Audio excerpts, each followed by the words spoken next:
So we have a question from a viewer that we have not had throughout all of the months we've been with our viewers. And so let's start with that, even though it may not be the kind of thing that's necessarily generating headlines. This viewer from Brooklyn Park is wondering about state pensions for state employees and what might be happening with that topic. And I'm unclear here, but who would like to take a run at that to start with? Anybody in particular?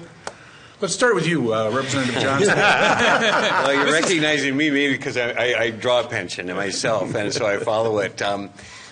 When I look at the pension system, you know, there's basically three contributors when there's a challenge with pensions, and that's the state itself, the employer, and also, of course, the employee.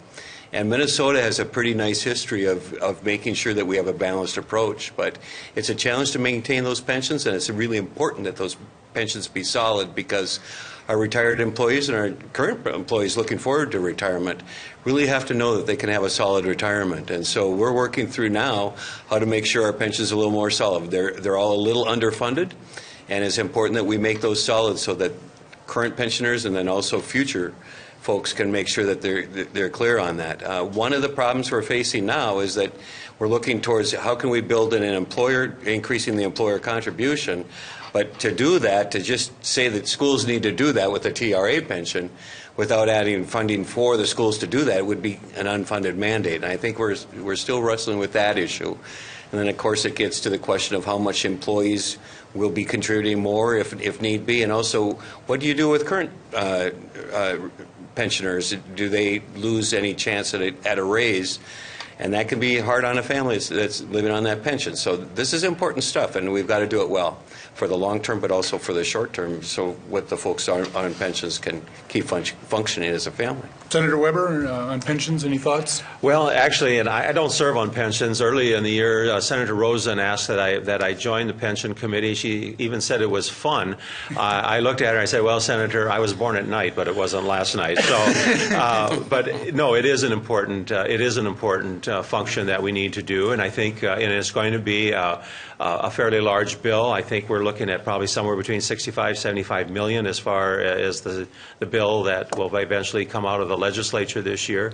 But you're right. You look at those pension plans and the costs that fall back to the local units of government, and but you also look at other states and you recognize the importance of keeping the pension program strong because there are so many states that are just millions and billions of dollars in trouble because of a failing pension program. Senator Clausen, my understanding is that Minnesota has a more bipartisan approach to the pension process in terms of the pension committee and the way it's organized and so forth. Maybe you could say a few words about the pension program from your viewpoint. Well, I think from the legislative standpoint, we recognize that this is a commitment that our state has made to our public employees, and it's one that we have to fulfill. And as Representative Johnson was saying, I think there's a balancing act between the state, the employer, and employees as we work to solve pension issues that arise.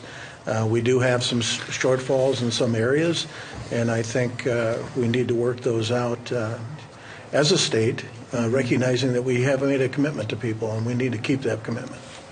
Well, right, and I agree with what's been said. I mean, I draw a pension myself and from the police fire PRA plan, and you know, you have to realize when you're drawing that pension that you want that thing to be there. And if I got to take a little bit smaller increase, I'm willing to do that because that means a little bit more stability in the future.